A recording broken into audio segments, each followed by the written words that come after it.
Hi and welcome. Let's start from the north side of the map. I'll spawn closer to point A, and at the start of the match we want to head straight for sector D7. While you're on the move, keep an eye on the top right corner of your screen. That's where the heli spawn is located, and you need to be ready in case it pops up at the start of the match. Guys, I don't recommend rushing directly into the capture point. Half your team is already going there. The cap reward isn't worth much, and it's a perfect spot for the enemies to drop artillery on you and wipe you in seconds.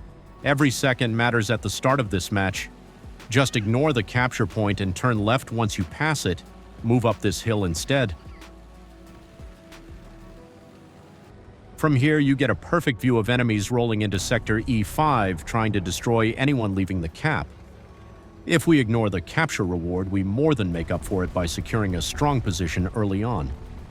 That lets us pick up a few kills and control the flow of the battle. Don't hang around this spot for too long, grab a kill or two and move forward. The main thing is to keep the enemies in Sector E5 distracted and thinking that if they break cover, they'll get instantly punished. Now push towards Sector E7 and get ready for close quarter fights. Also, make sure to check the rocks on your left side. It's not a very popular spot, it only covers a single road, but that's exactly where we'll be moving, and it'd be a shame to get caught off guard by a sneaky ambush there. Most of the time, you'll be able to spot a bit of a tank, a machine gun, an antenna, or something poking out from behind these rocks. Now we're entering the toughest part of the match. We need to deal with all the enemies who are leaving point B and pushing in our direction. Sometimes they'll just sit on the hills, trading shots with our teammates and ignoring us. Play it carefully here. Keep moving, try to bait them into making a mistake, and if you see a teammate closing in from your side, wait for them and team up. Our main objective is to clear the hills near point B to ease the pressure on our team in the center of the map.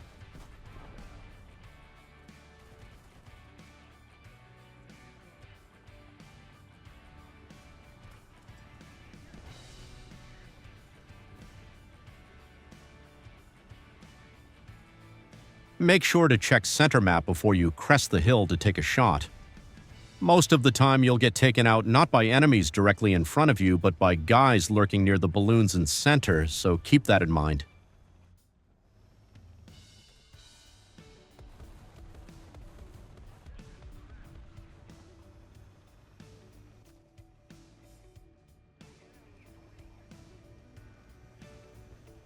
The key here is patience. Never rush it. If you play carefully and smarter than your opponents in this small area of the map, the rewards for your patience will be huge.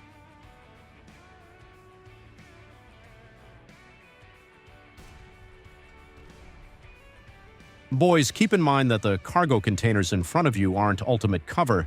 They're easily penetrable. So if an opponent tries to hide behind them, you can shoot right through. Using this knowledge, you'll be able to rack up a few extra kills and tilt enemies who think they're safely hidden back there. Hiding behind containers is a bad idea, and now you know exactly how to punish it.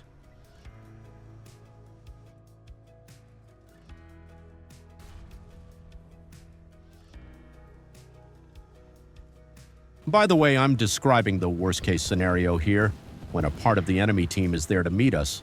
But sometimes you'll get a match against complete beginners who have no concept of flanks or defending their sides. They just rush forward and die without putting up much of a fight. In those cases, you can push up with little to no resistance. Our goal is to move into Sector F6 and start putting damage into the enemy team from the flank. By the way, I never capture point B for two reasons. First, the whole enemy team gets baited into rushing it, because for them, control of the map is secondary. Turning a point from red to blue is their key to victory. Second, half of your teammates are guys who level up their vehicles purely by capping points, and that's their main way to farm RP and Lions.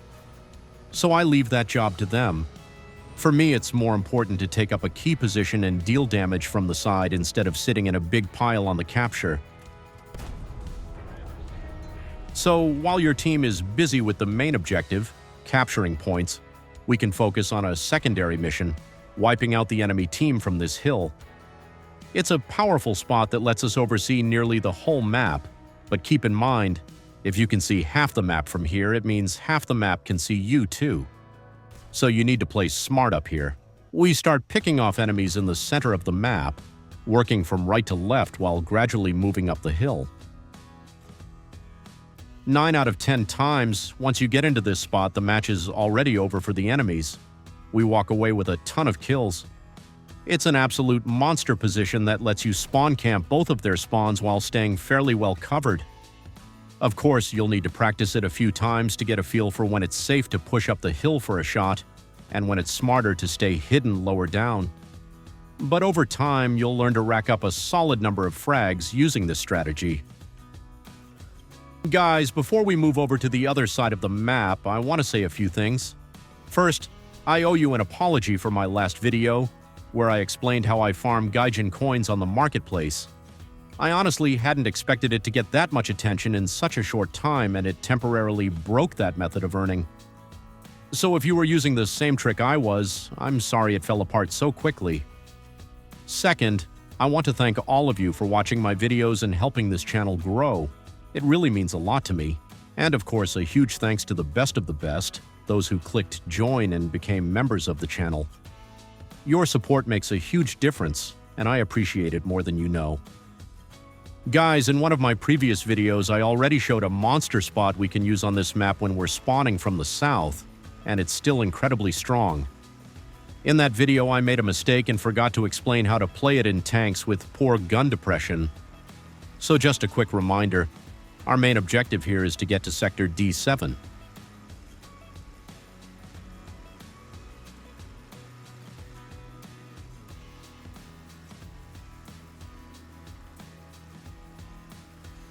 Once we get past Point B, keep in mind there's a good chance we'll run into players using a similar strategy to the one I explained from the north side.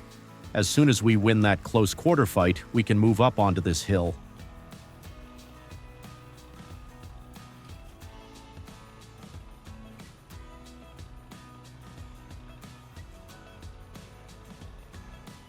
From there, we get a fantastic view of the whole map, while having solid cover at the same time. As you can see, this spot isn't great for Soviet tanks' gun depression, and it's the same story with Chinese vehicles, so we'll need to adjust our strategy a bit.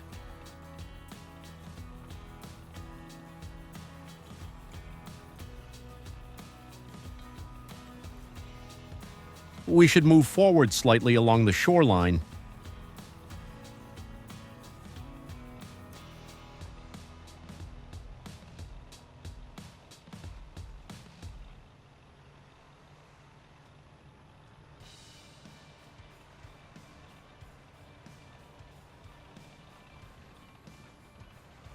The map designer put a perfect bit of cover here for Soviet and Chinese tanks.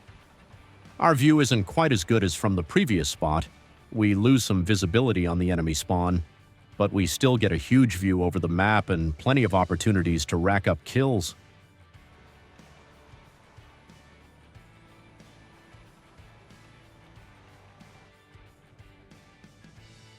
Overall, playing from the south side is much easier.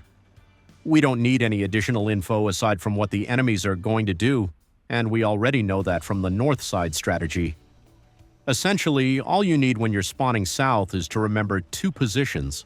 The first one for tanks with good gun depression, and the second for those with poor gun depression. I hope this video helps you farm faster and score more wins on this map. Thanks for watching, and I'll see you soon.